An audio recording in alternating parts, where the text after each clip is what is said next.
মারছে নিয়ে মারিয়া চাকু দিয়া জো করছে গাও হয়েছে বড় ভালেছে আর রামদা দিয়েও মারছে এরা বুঝছেন নি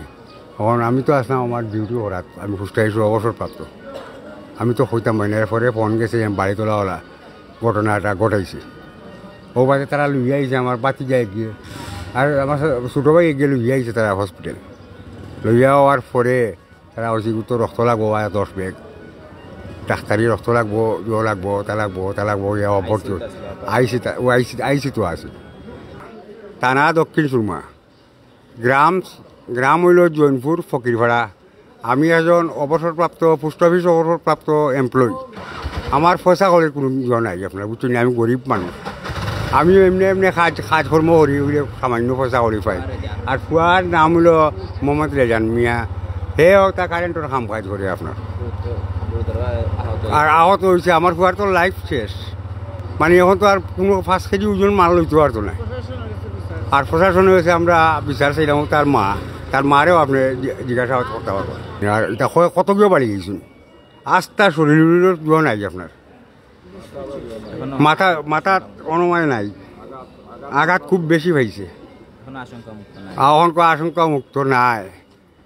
বুঝছেন নি এখন ওই খাদ্যনালীর পাতস্থলীর ধরে লেছে খাদ্যনালীর পাতস্থলীর ধরে লেছে ডাক্তার সাহেব আবার কইছেন আমি আইসলাম লগাবো আপনার 3:30 পৌনে 4টার সময় খাদ্যনালীর পাতস্থলীর তো আগেই তা খেলা লইয়া তারা খেলা লইয়া করছিল আমরা খেলা তো নাই কিচ্ছু নাই আমরা লইয়া গেছি ডাকিয়া লইয়া গিয়া ডাকিয়া লইয়া যাওয়ার পরে হ্যাঁ আর মারছে আগুইয়া এরা নিচে আগুইয়া ঘটনা তারা খেলা লইয়া তারা জোর করছে করিয়া আস্থা আপনার যে ফকিরপাড়ারে আস্থা পঞ্চায়েত আমরা পঞ্চায়েত একটা তারা এক পঞ্চায়েত তারা গালাগালি করছে খুব বেশি গালাগালি করছে বেশি প্রশাসন হয়েছে বিচার চাই ছেলে লগে খেতে হয়েছে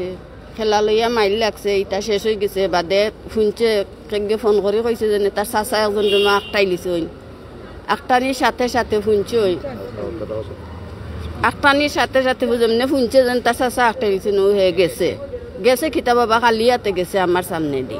খালিয়াতে গেছে যাওয়া বাদে আমিও গেছি করো ইয়া গিয়া হারিয়া আমি একে আইছি দেখছি কোনটা নাই আমার ফুয়া বাদেশ খালো এবার আমি গেছি গিয়া হারিয়া দেখছি আমার ফুয়ার ফে টাস্তা পাড়া বড়ুর বাড়াই গেছে তো মুই আর কইতাম পারতাম না বাবা মুই দিন নেট খুনতাত নাই বাবা আমি অজ্ঞান হয়ে গেছি আমার দেহরে পানি উনি দিয়া জিতা করিয়া বাড়ির রিস্কা এখান দিয়া থুলিয়া ফাটাইছে আমার ছেলে এর নাম কইতে গেলে অবস্থা খারাপ ওখন এক ঘটনা ঘটবো কি তখন এক ঘটনা ঘটবো এখান তো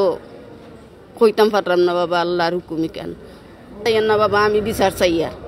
আমার বাচ্চার বিচার আমি চাইয়ার আর কোনটা আমি চাইয়ার না আমার বিচার হইতো আমার বাবা বিচার হইতো যে এরা মারছে তারা ইয়া মারছে এটা তারা একটা প্লেন করিয়া মারছে বুঝছেন নি এটা একটা ষড়যন্ত্র করিয়া তারা মারছে বুঝছেন আমার বাচ্চার ব্যাগ লাগছে রক্ত লাগছে 10 ব্যাগ বুঝছেন তো আর এটা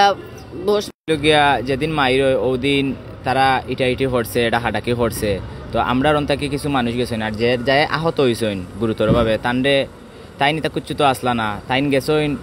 ও আমরা চাচা একজন রেখে হয়েছে আটকাইয়া রাখছে তো তাইন খাম ফালাইয়া গেছেন ভাই দি তো আমরা লগে তো কুচ্ছুও নাই ভাই আমরা আরো সাইডে আমরাও তারা চিনি তারাও আমরা চিনে এখন তান গেছেন তো তাইন জানেন যে তান রেখেও মারতো না বা অ্যাটাক করতো না তান লগে কুচ্ছুও নাই তাইন যাওয়া বাদে সিফা থাকি 20-25 জন তানরে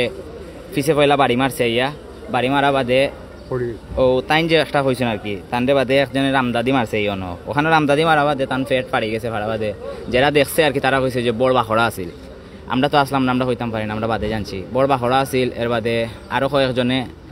তারে লাঠি দিয়ে মারছে পিছে দিয়ে এর বাদে আস্তা শরীর দেখলে বুঝতে পারবো আপনারা কী অবস্থা করছে তারা তো ও এর বাদে আরও ও হৌসাইটের এলাকার কিছু মানছে তানদের দরিয়া একলা পাইছে প্রায় 1 ঘন্টা তাই ফালাই লাসলা একলা পাইয়া তারা সিএনজি তুলিয়া তো বাদে আমারও আব্বা তাইন লইয়া আইছেন আমরা আর আনুমানিক প্রায় 10-12 জন আহত আছেন কিন্তু গুরুতরভাবে 2 জন আহত একজন ভর্তি আছেন আর একজন আইসকে সিট খাটিয়া গেছেন আমরা প্রশাসনের কাছে এবং দেশবাসীর কাছে সুষ্ঠু তদন্ত চাইরাম এবং সুষ্ঠু বিচার চাইরাম।